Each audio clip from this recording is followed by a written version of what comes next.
श्री कृष्णा, जय श्री राम, हर हर महादेव, शिव शंभो। ओम नमः शिवाय, ओम नमः शिवाय, ओम नमः शिवाय, ओम हनुमते नमः, ओम क्रीम ओम क्रीम ओम क्रीम ओम क्रीम कालकाय नमः, ओम रिंकलिंग चामुंडाय विच्चे नमः, हर हर महादेव, जय श्री कृष्णा। चले, अध्याय 3 चल रहा है, बढ़ते हैं इसी में आगे। सक्ता कर्मण्य विद्वांसो यथा कुर्वन्ति भारत, कुर्या द्विद्वांस था सक्त श्री कीर्षु लोक संग्रहम। अर्थात जिस प्रकार अज्ञानी जन फल की आसक्ति से कार्य करते हैं, उसी तरह विद्वान जनों को चाहिए कि वे लोगों को उचित पथ पर ले जाने के लिए अनासक्त रहकर कार्य करें। क्या कहा गया है? जिस प्रकार अज्ञानी जन, जो पागल लोग होते हैं, जो अज्ञानी होते हैं, वो फल की आसक्ति से, फल उन्हें पहले चाहिए, काम बाद में करते हैं। तो उन्हीं के लिए कहा गया है, जिस प्रकार अज्ञानी जन फल की आसक्ति से कार्य करते हैं, उसी तरह विद्वान जनों को चाहिए कि वे लोगों को उचित पथ पर ले जाने के लिए अनासक्त रहकर कार्य करें। तो अज्ञानी तो भाई उसे तो फल पहले चाहिए, लेकिन विद्वानों के लिए कहा गया है कि विद्वान लोगों को चाहिए कि वे लोगों को उचित मार्ग पर ले जाने के लिए कार्य करते रहें। तात्पर्य है, एक कृष्ण भावना भावित मनुष्य तथा एक कृष्ण भावना विहीन व्यक्ति में केवल इच्छाओं का भेद होता है। कृष्ण भावना भावित व्यक्ति किसी को भी ऐसा कोई कार्य नहीं करता जो कृष्ण भावनामृत के विकास में सहायक ना हो। यहाँ तक कि वह उस अज्ञानी पुरुष की तरह कर्म कर सकता है जो भौतिक कार्यों में अत्यधिक आसक्त रहता है, किंतु इनमें से एक ऐसे कार्य अपनी इंद्रिय तृप्ति के लिए करता है, जबकि दूसरा कृष्ण की तुष्टि के लिए। अतः कृष्ण भावना भावित व्यक्ति को चाहिए कि वह लोगों को यह प्रदर्शित करे कि किस तरह कार्य किया जाता है। तो कृष्ण भावना भावित व्यक्ति के लिए आदेश दिया जा रहा है कि वो लोगों को समझाए कि कार्य करने का उचित तरीका क्या है और किस तरह कर्म फलों को कृष्ण भावनामृत कार्य में नियोजित किया जाता है। जय श्री कृष्ण, जय श्री राम, हर हर महादेव, शिव शंभो, ओम नमः शिवाय। न बुद्धि वेदम जन येद ज्ञानम कर्म संगिनाम जो शयेत सर्वकर्मिणा विद्वान युक्त समाचरण। अर्थात विद्वान व्यक्ति को चाहिए कि वह सकाम कर्मों में आसक्त अज्ञानी पुरुषों को कर्म करने से रोके नहीं, ताकि उनके मन विचलित ना हो, अपितु भक्ति भाव से कर्म करते हुए वह उन्हें सभी प्रकार के कार्यों में लगाए, जिससे कृष्ण भावनामृत का क्रमिक विकास हो। दोबारा देखिए, कहा गया है, विद्वान व्यक्ति को चाहिए कि वह सकाम कर्मों में आसक्त विज्ञानी पुरुषों को, भाई देखिए, अगर विद्वान व्यक्ति है तो जो अज्ञानी है, अज्ञानी विद्वान पुरुष को, अज्ञानी पुरुष को उसके कर्म से रोकना नहीं चाहिए, अपितु भक्ति भाव से कर्म करते हुए वह उन्हें सभी प्रकार के कार्यों में लगावे। ये कहा गया है कि ज्ञानी आदमी अज्ञानी पुरुष को सभी प्रकार के कार्यों में लगाए, उसे जिस धुन में वो लगा हुआ उसे छेड़े नहीं, लेकिन उसे और कार्यों में भी लगावे। तात्पर्य है, विद्वेष सर्व रहमेव वेद्य, यह सिद्धांत संपूर्ण वैदिक अनुष्ठानों की पराकाष्ठा है। सारे अनुष्ठान, सारे यज्ञ, कृत्य तथा वेदों में भौतिक कार्यों के लिए जो भी निर्देश हैं, उन सबों समेत सारी वस्तुएं कृष्ण को जानने के निमित्त हैं और हमारे जीवन के चरम लक्ष्य हैं। किंतु चूंकि बुद्धिजीव इंद्रिय तृप्ति के अतिरिक्त और कुछ नहीं जानते, अतः वे वेदों का अध्ययन इसी दृष्टि से करते हैं। किंतु सकाम कर्मों तथा वैदिक अनुष्ठानों के द्वारा नियमित इंद्रिय तृप्ति के माध्यम से मनुष्य धीरे धीरे कृष्ण भावनामृत को प्राप्त होता है। अतः कृष्ण भावनामृत में स्वरूप सिद्ध जीव को चाहिए कि अन्यों को अपना कार्य करने या समझाने में बाधा ना पहुंचावे, अपितु उन्हें यह प्रदर्शित करे कि किस प्रकार सारे कर्म फल को कृष्ण की सेवा में समर्पित किया जा सकता है। ठीक है जी, तो ज़्यादा विचलित होने की तो जरूरत है नहीं, जितने भी कर्म हैं आपको कृष्ण को अर्पित करने हैं।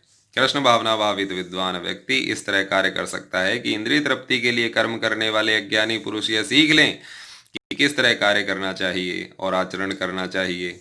यद्यपि अज्ञानी पुरुषों को उसके कार्यों में छेड़ना ठीक नहीं होता, परंतु यदि वह रंच भर भी कृष्ण भावना भावित है तो वह वैदिक विधियों की परवाह ना किए हुए सीधे भगवान की सेवा में लग सकता है।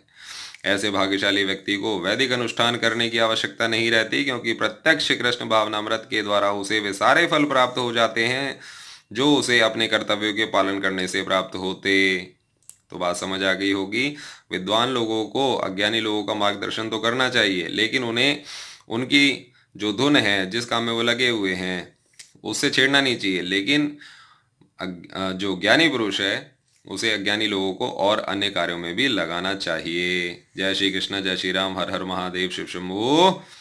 प्रकृते क्रियमाणिनि गुणे कर्माणि सर्वशः अहंकार विमूढ़ात्मा कर्ता हमिति मन्यते। अर्थात जीवात्मा अहंकार के प्रभाव से मोहग्रस्त होकर अपने आप को समस्त कर्मों का कर्ता मान बैठता है, जबकि वास्तव में वह प्रकृति के तीनों गुणों द्वारा संपन्न किए जाते हैं।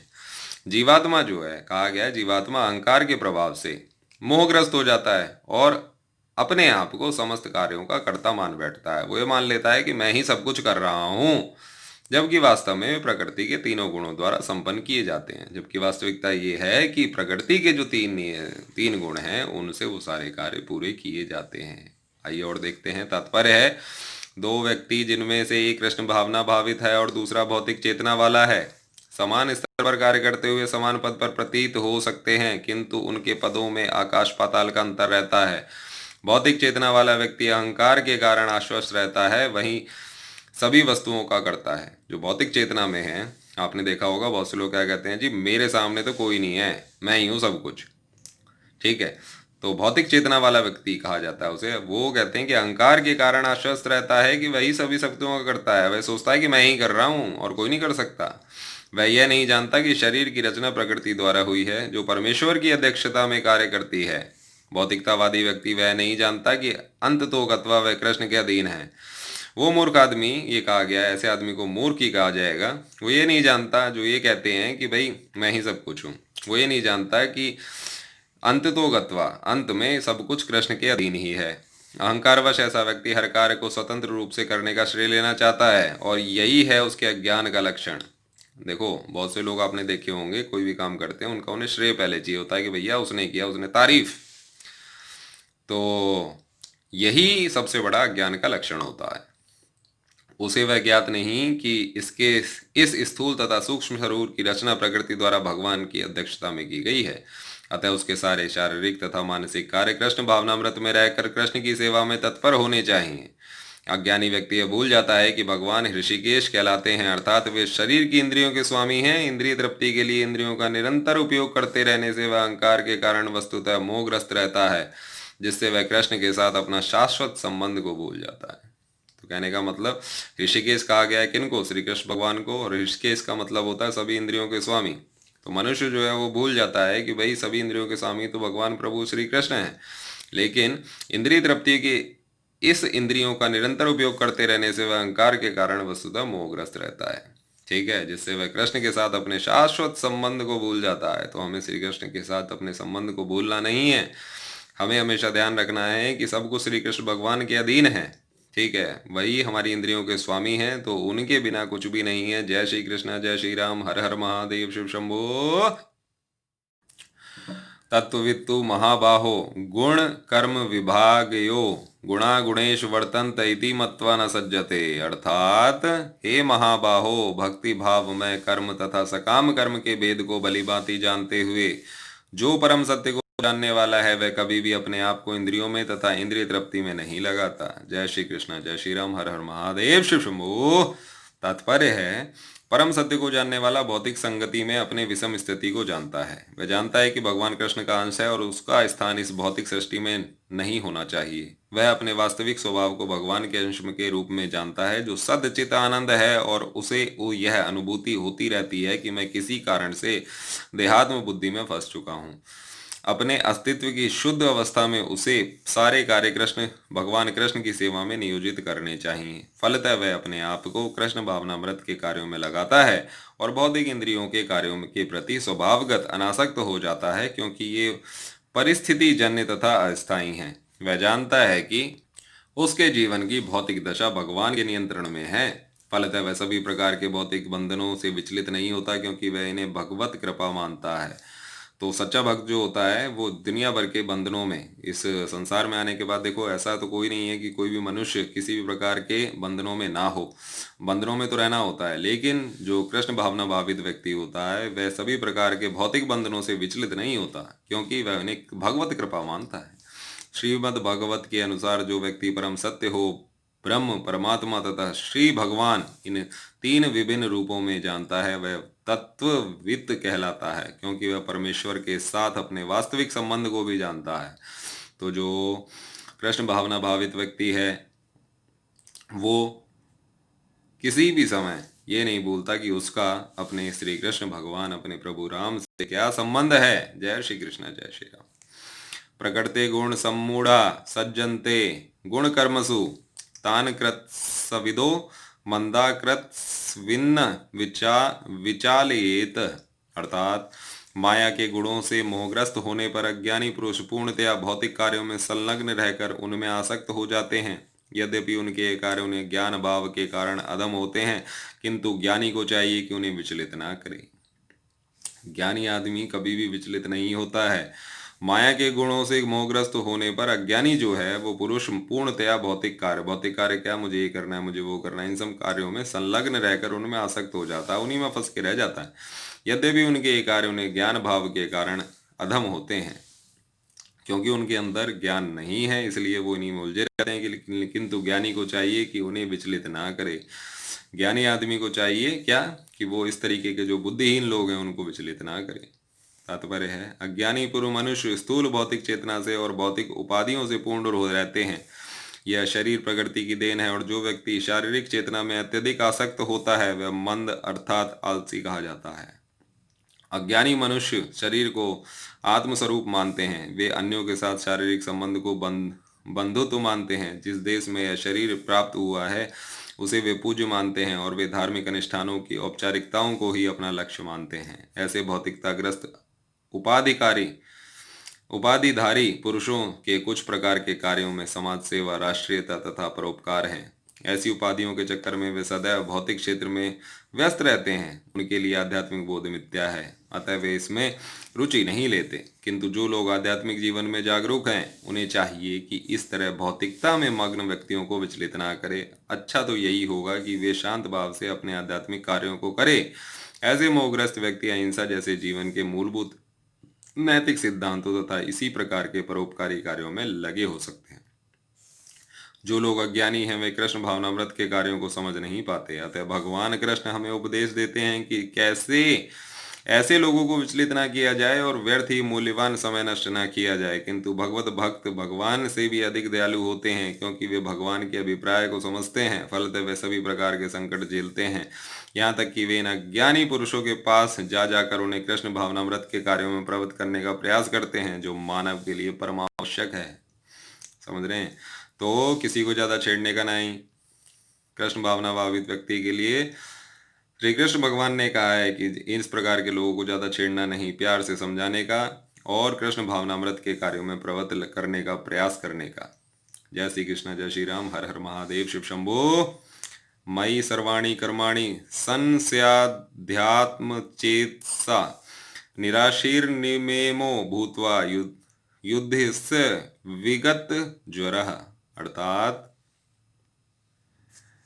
अतः हे अर्जुन, अपने सारे कार्यों को मुझ में समर्पित करके मेरे पूर्ण ज्ञान के युक्त होकर लाभ की आकांक्षा से रहित, स्वामित्व के किसी दावे के बिना तथा आलस्य से रहित होकर युद्ध करिए। श्री कृष्ण भगवान ने अर्जुन को बोला कि अपने सारे कार्यों को मुझे समर्पित करो, पूर्ण ज्ञान से युक्त होकर लाभ की बिल्कुल इच्छा मत करो, स्वामित्व के किसी दावे के बिना कि आप ये सब जीत लेंगे, इन सबको छोड़ करके आलस्य को दूर करके युद्ध के लिए खड़े हो जाओ। तात्पर्य है, यह श्लोक भगवत गीता के प्रयोजन को स्पष्टतः इंगित करने वाला है। भगवान की शिक्षा है कि स्वधर्म पालन के लिए सैन्य अनुशासन के सदृश पूर्णतया कृष्ण भावना भावित होना आवश्यक है। ऐसे आदेश से कुछ कठिनाइयां उपस्थित हो सकती हैं, फिर भी कृष्ण से आश्रित होकर स्वधर्म का पालन करना ही चाहिए, क्योंकि यह जीव की स्वाभाविक स्थिति है। जीव भगवान के सहयोग के बिना सुखी नहीं हो सकता, क्योंकि जीव को नित्य स्वाभाविक स्थिति ऐसी है कि भगवान की इच्छाओं के अधीन रहा जाए। अतः श्री कृष्ण ने अर्जुन को युद्ध करने का इस तरह आदेश दिया मानो भगवान उसे सेना नायक हो। श्री कृष्ण भगवान ही वास्तव में सेना नायक थे अर्जुन के।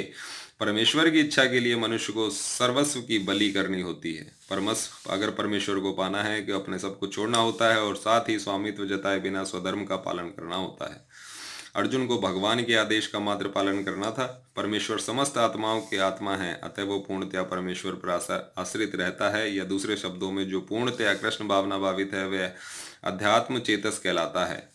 निराशी का अर्थ है स्वामी के आदेशानुसार कार्य करना, किंतु फल की आशा ना करना। निराशी जो शब्द होता है, निराशी, इसका जो अर्थ है वो है स्वामी के आदेश के अनुसार कार्य करना, फल की आशा ना करना। कोषाध्यक्ष अपने स्वामी के लिए लाखों रुपए गिन सकता है, किंतु उनमें से वह अपने लिए एक पैसा भी नहीं चाहता।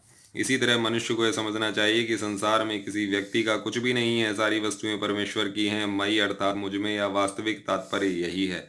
और जब मनुष्य इस प्रकार से कृष्ण भावनामृत में कार्य करता है तो वह किसी वस्तु पर अपने स्वामित्व का दावा नहीं करता। वह भावनामृत निर्मम अर्थात मेरा कुछ नहीं है कहलाता है। यदि ऐसे कठोर आदेश को जो शारीरिक संबंध में तथाकथित बंधुत्व भावना से रहित है पूरा करने में कुछ झिझक हो तो उसे दूर कर देना चाहिए। इस प्रकार मनुष्य विगत ज्वर अर्थात ज्वर काल या आलस्य से रहित हो सकता है।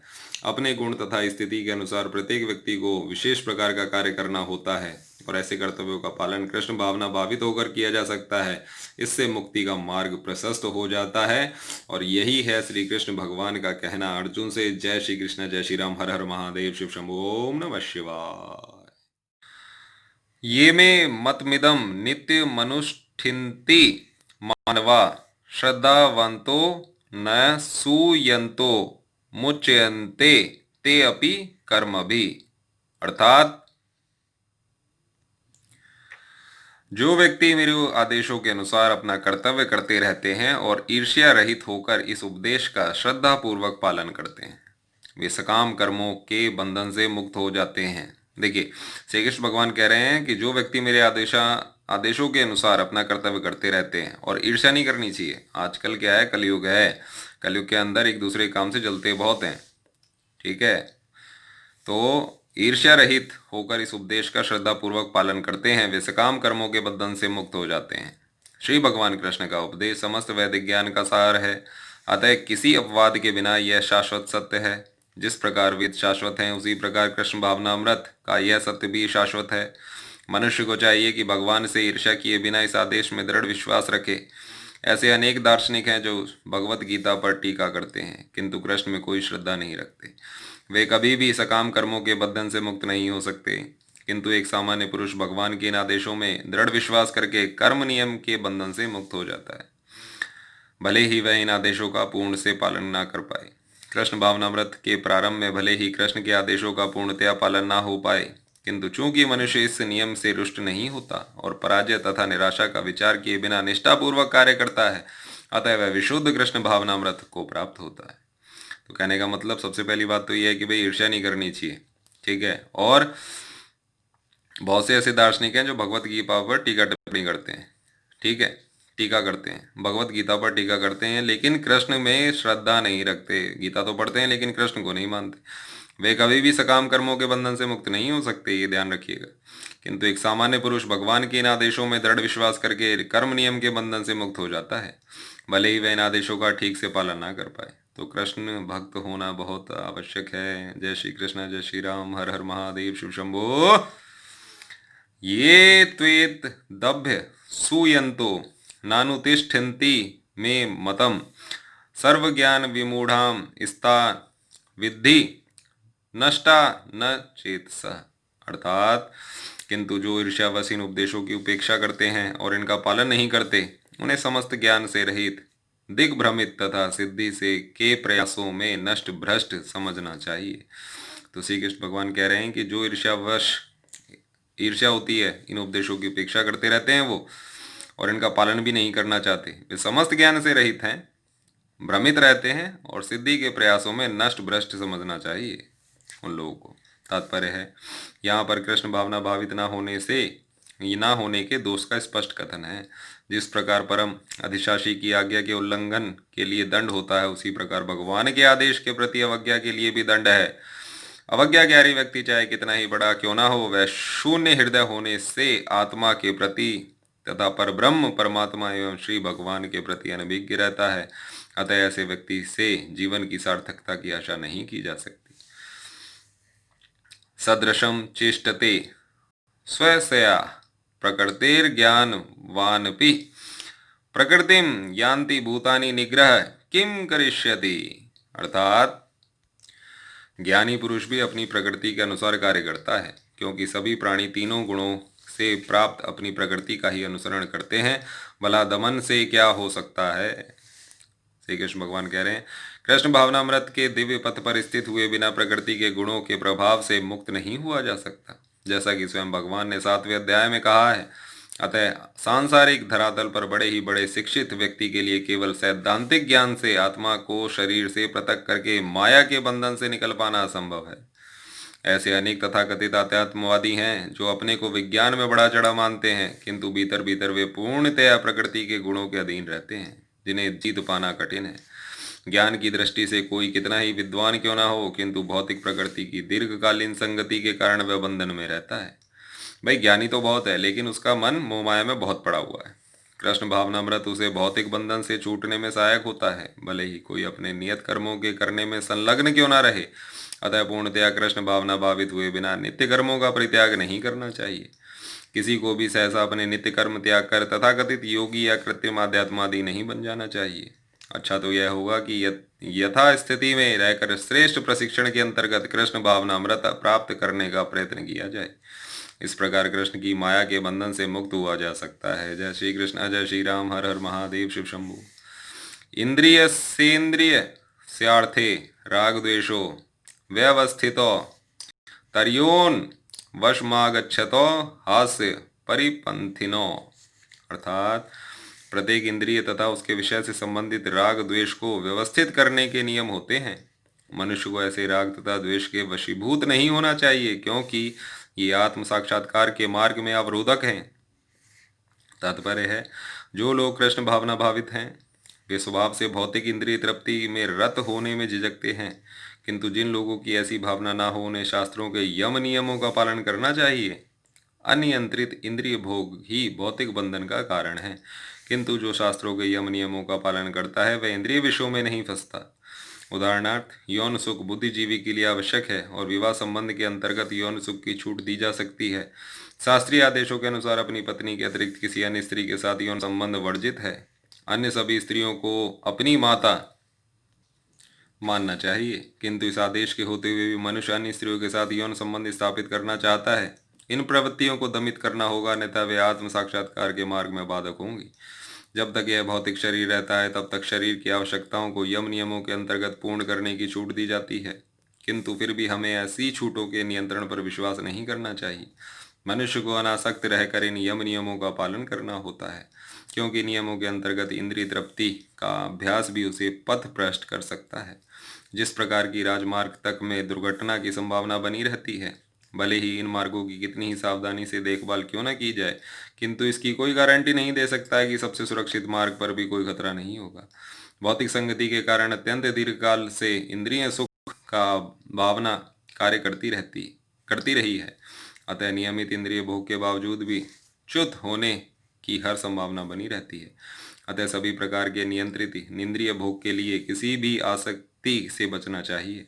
लेकिन कृष्ण भावनामृत ऐसा है कि इसके प्रति आसक्ति से या सदैव कृष्ण की प्रेमा भक्ति में कार्य करते रहने से सभी प्रकार के इंद्रिय कार्यों से विरक्ति हो जाती है। अतः मनुष्य को चाहिए कि वह किसी भी अवस्था में कृष्ण भावनामृत से विरक्त होने की चेष्टा ना करे।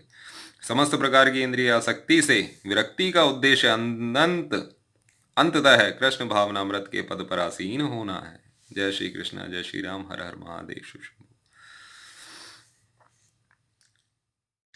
श्रेयान् स्वधर्मो विगुणः परधर्मात् वनुष्ठितान् स्वधर्मे निधनम श्रेयः परधर्मो भयावह। अर्थात अपने नित्य कर्मों को दोषपूर्ण ढंग से संपन्न करना भी अन्य के कर्मों को भली भांति करने से श्रेष्ठकर है। स्वयं कर्मों को करते हुए मरना पराये कर्मों में प्रवृत्त होने की अपेक्षा श्रेष्ठतर है, क्योंकि अन्य किसी के मार्ग का अनुसरण भयावह होता है।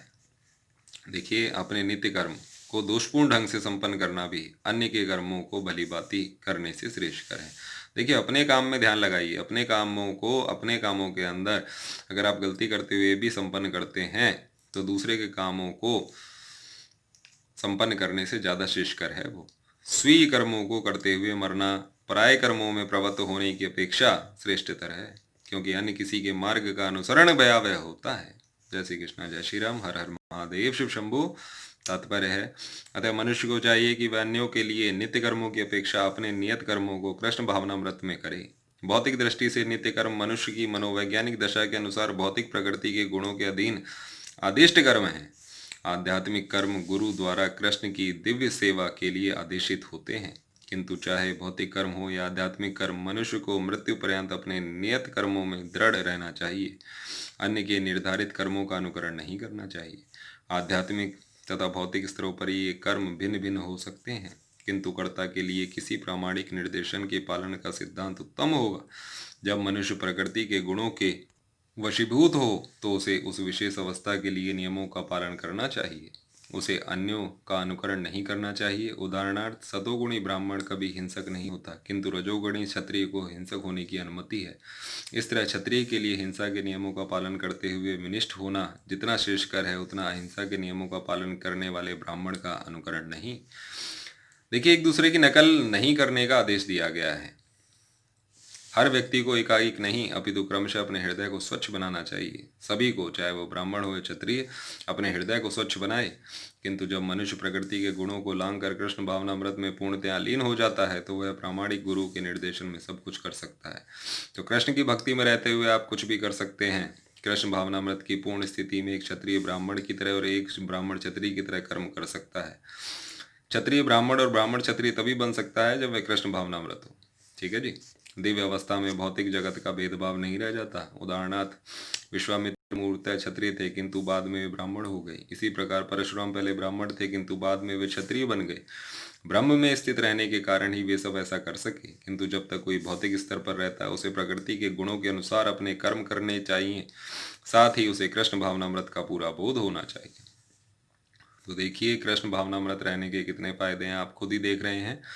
तो जय जय श्री कृष्णा, जय जय श्री राम, हर हर महादेव, शिव शंभो। अब देखिए, अर्जुन बोल रहा है, अतकेन प्रयुक्तोऽयं पापम चरति पुरुषः अनिच्छन्नपि वाषणे बलादिव नियोजितः। अर्थात अर्जुन ने कहा, हे वृष्णिवंशी, मनुष्य ना चाहते हुए भी पाप कर्मों के लिए प्रेरित क्यों होता है? ऐसा लगता है कि उसे बलपूर्वक उसमें लगाया जा रहा हो। तो अर्जुन का बड़ा नेचुरल सा स्वभाव था। अर्जुन ने कहा कि हे श्री कृष्ण, मनुष्य ना चाहते हुए पाप कर्म में क्यों प्रेरित हो जाता है? ऐसा लगता है कि उसे बलपूर्वक उसमें घुसेड़ा जा रहा है। तात्पर्य है, जीवात्मा परमेश्वर का अंश होने के कारण मूलतः आध्यात्मिक, शुद्ध एवं समस्त भौतिक कल्मशों से मुक्त रहता है। फलतः स्वभाव से वह भौतिक जगत के पापों में प्रवृत्त नहीं होता, किंतु जब वह माया के संसर्ग में आता है तो वह बिना झिझक के और कभी कभी इच्छा के विरुद्ध भी अनेक प्रकार के पाप कर्म करता है। अतः कृष्ण से अर्जुन का प्रश्न अत्यंत प्रत्याशापूर्ण है कि जीवों की प्रकृति विकृत क्यों हो जाती है। यद्यपि कभी कभी जीव कोई पाप नहीं करना चाहता, किंतु उसे ऐसा करने के लिए बाध्य होना पड़ता है। किंतु ये पाप कर्म अंतर्यामी परमात्मा द्वारा प्रेरित नहीं होते, अपितु अन्य कारण से होते हैं, जैसा कि भगवान अगले श्लोक में बताते हैं। जय श्री कृष्ण, जय श्री राम, हर हर महादेव, शिव शंभो। श्री भगवान वाच, भगवान मतलब श्री कृष्ण भगवान बोल रहे हैं, काम एष क्रोधा एष रजोगुण सद समुद्भवः महाशनो महापापमा विदेन मिह वैरिणम। अर्थात श्री कृष्ण भगवान ने कहा है, हे अर्जुन, इसका कारण रजोगुण के संपर्क में उत्पन्न काम है, जो बाद में क्रोध का रूप धारण करता है और जो इस संसार का सर्वभक्षी पापी शत्रु है। देखिए, श्री कृष्ण भगवान कह रहे हैं कि जो रजोगुण के संपर्क में आने के बाद काम उत्पन्न होता है, मतलब विष, चाहत, काम, कैसे भी हमने कोई ना कोई चीज अर्जित करनी है, जो बाद में क्रोध में बदल जाती है और जो इसी संसार का सर्वभक्षी पापी शत्रु है। श्री कृष्ण भगवान कर रहे हैं, यही एक नेचर है जो पूरे संसार को तबाही के मार्ग पर ले जा रहा है।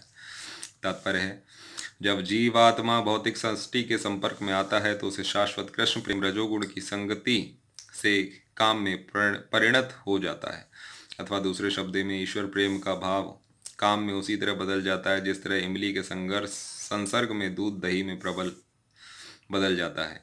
और जब काम की संतुष्टि नहीं होती तो वह क्रोध में परिणत हो जाता है। क्रोध मोह में और मोह संसार में निरंतर बना रहता है।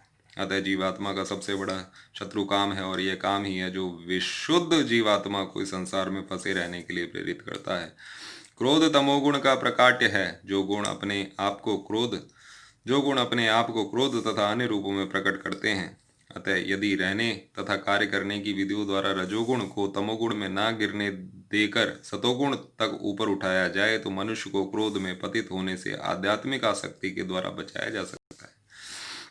श्री कृष्ण भगवान ने कहा है, यदि रहने तथा कार्य करने की विधियों द्वारा रजोगुण जो है उसे तमोगुण में ना गिरने दिया जाए और सतोगुण तक ऊपर उठाया जाए तो मनुष्य को क्रोध में पतित होने से आध्यात्मिक आसक्ति के द्वारा बचाया जा सकता है। समझ गए?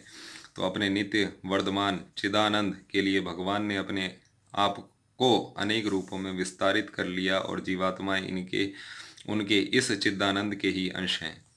उनको भी आंशिक स्वतंत्रता प्राप्त है, किंतु अपनी इस स्वतंत्रता का दुरुपयोग करके जब वे सेवा को इंद्रिय सुख में बदल देती हैं तो वे काम की चपेट में आ जाती हैं।